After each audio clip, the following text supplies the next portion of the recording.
Guys, for today's video, mag-unboxing tayo guys kasi meron ako nabili guys, mga gamit ni baby. So, ito na siya guys. Pumili ako ng ng Pampers, hindi Pampers, baby wipes niya guys. Saka ganito na siya. At least marami na siya guys. Tatlo na siya nabili ko. Mabango ata ito eh. Ay, hindi lang tatlo pala. Kasi dalawang malaki, isang maliit. Ito siya nabili namin yan. Yan. Tapos meron pa guys.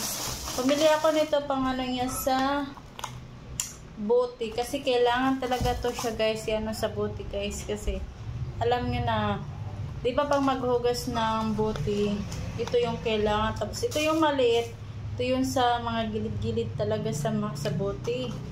Tapos, bumili ako ng cotton buds. Dalawa kasi kailangan to ni baby talaga. So, bumili ako ng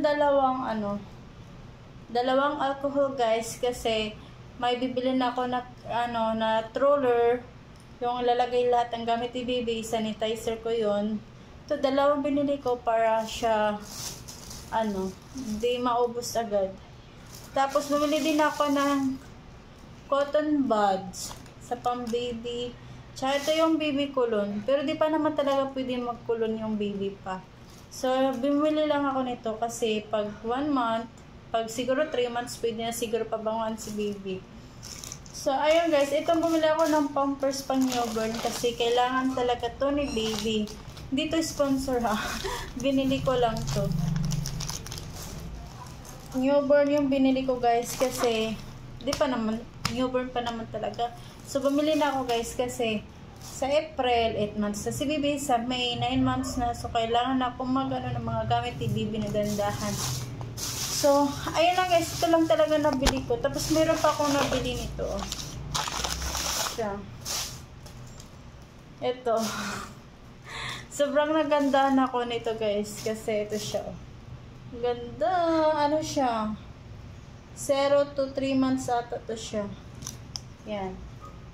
Nagandaan ako guys. Kaya sabi ko, bilhin ko to. Kasi, pang man to siya. Yung di ka, kasi doon guys, sa tanghali sobrang init talaga. Mga 8 pa nga lang, o 9, init na eh.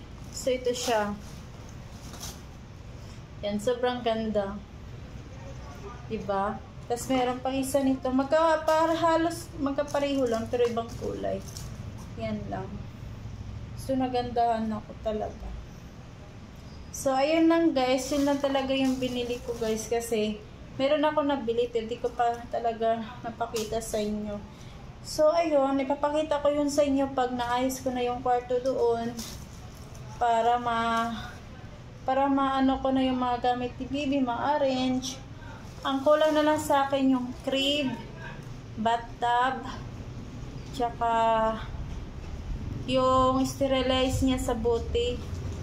Yun na lang kulang. Medyo meron pa namang kunti. Kaso lang, wala pang talaga money. So, dandahan lang talaga. Pero konting-kunti na lang talagang bibilhin ko. Yun. So, ibalik ko na siya guys. Kasi pinakita ko lang sa inyo kung anong pinamili ko para kay baby. So, ang kulang na lang sa akin yung maternity bag. Yung hospital bag pa na. Hospital bag. Yun na lang kulang. Yun, marami-rami din naman kung kulang. Pero, idandahan ko lang talaga. So, yun guys. Hanggang dito na lang yung vlog ko for today. So, please like and share. So, daghang salamat.